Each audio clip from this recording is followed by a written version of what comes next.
ऐसे क्वेश्चन जो कि आपके कंपटीशन के लिए, खासतौर से टेट के लिए तो बहुत ही इंपॉर्टेंट है। हमें देखें, fill in the blanks with correct pronoun. Correct pronoun form डालना है।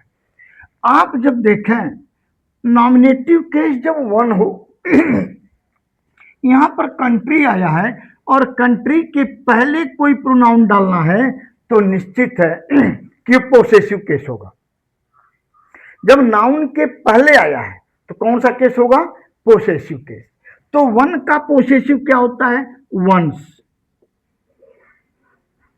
ठीक, आप यहां पर हीज कर देंगे क्या कुछ तो गलत। आप हमेशा याद करें I, my, we, our, you, your,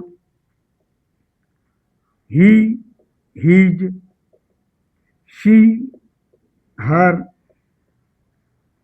it, its, they, their और वन का वन। हाँ, एक चीज और कहूंगा, यही एक प्रोनाउन है जिसके साथ एपोस्ट्रोफी एस लगता है और किसी के साथ एपोस्ट्रोफी एस नहीं लगता। कंपटीशन में एक तो यह वंस का और एक दूसरा इट का यूज और इट के साथ लगा देता है इट्स। ये दो क्वेश्चन बहुत ही इंपॉर्टेंट हैं आपके एग्जाम के लिए, कॉम्पिटिटिव एग्जाम के लिए मोस्ट इंपॉर्टेंट है। इनका डिफरेंस अच्छी तरह आप जान लें। प्रोनाउन में पोसेसिव केस में केवल ओनली वन है जिसके साथ एपोस्ट्रोफी एस लगता है और किसी के साथ एपोस्ट्रोफी एस नहीं लगता। आप कहेंगे सर इट का इट्स यहां तो लगा है एपोस्ट्रोफी एस। हाँ लगा है, आपके एग्जाम में इस प्रकार देता तो इस इट्स का मतलब होता है इट इज या वाज या हैज। इस तीन में से इसका अर्थ कोई निकलेगा, एक प्रोनाउन के रूप में रहेगा तो यह इट्स रहेगा।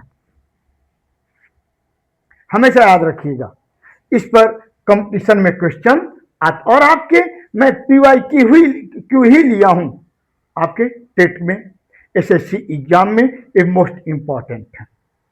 आइए नेक्स्ट क्वेश्चन देखा जाए। Identify the part of speech of the underlined word in the underlined word enough.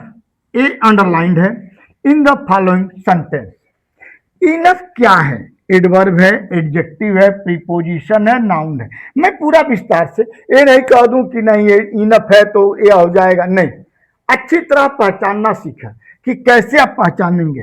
Enough किसी का नाम तो है नहीं, इसलिए नाउन नहीं है। हर चीज को क्या और क्यों, क्या क्यों कैसे पर मैं जो है उसको बाद में बताऊंगा। पहले नहीं है तो क्यों नहीं है, पहले इसको आप जाने। इनफ किसी का नाम नहीं है। नाउन की परिभाषा ही आप जानते हैं, किसी का भी एनी और नेम इज कॉल्ड और नाउन और नेम इज कॉल्ड और नाउन। नाम ही को नाउन कहा जाता है। तो एनफ किसी का नाम तो है नहीं। प्रीपोजिशन, पोजीशन स्थान बताना, प्री मतलब पहले, जो पहले आ जाए तो ये पहले और बाद की बात ही नहीं है। दूसरी बात, प्रीपोजिशन किसी दो संज्ञाओं के बीच में आकर के वो क्या नाम है, दो संज्ञाओं या दो प्रोनाउन के बीच संबंध स्थापित करता है, ऐसा भी नहीं है, इसलिए प्रीपोजिशन भी नहीं है। एडजेक्टिव, एडजेक्टिव देखा जाए होगा नहीं होगा, क्यों? हो सकता था, उसका दूसरा रूप है एनफ, एडजेक्टिव भी हो जाता है। जैसे मैं कहूं एनफ वाटर, ध्यान दीजिएगा, एनफ मनी। यदि नाउन के पहले यही एनफ आ जाए, आप जानते हैं एडजेक्टिव होता क्या है? किसी नाउन या प्रोनाउन को मॉडिफाई करता है तो उसके पहले आता है। एक सिंगल वर्ड का है तो उसके पहले आता है, नाउन के पहले आएगा। तो एनफ के बाद तो कोई नाउन है नहीं भाई, तो एडजेक्टिव भी नहीं होगा।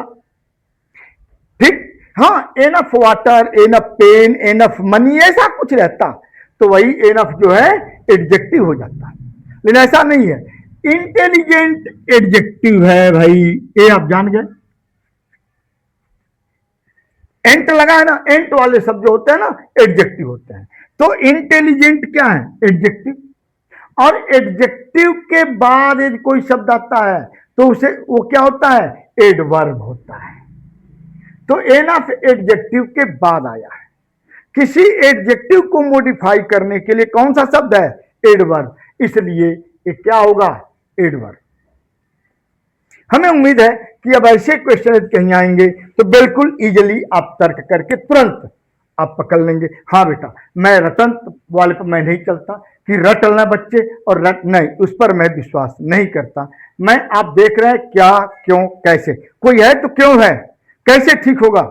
और यदि आपको यह तरकीब पसंद आती है तो प्लीज कमेंट करके मुझे जरूर बताएं। थैंक्स।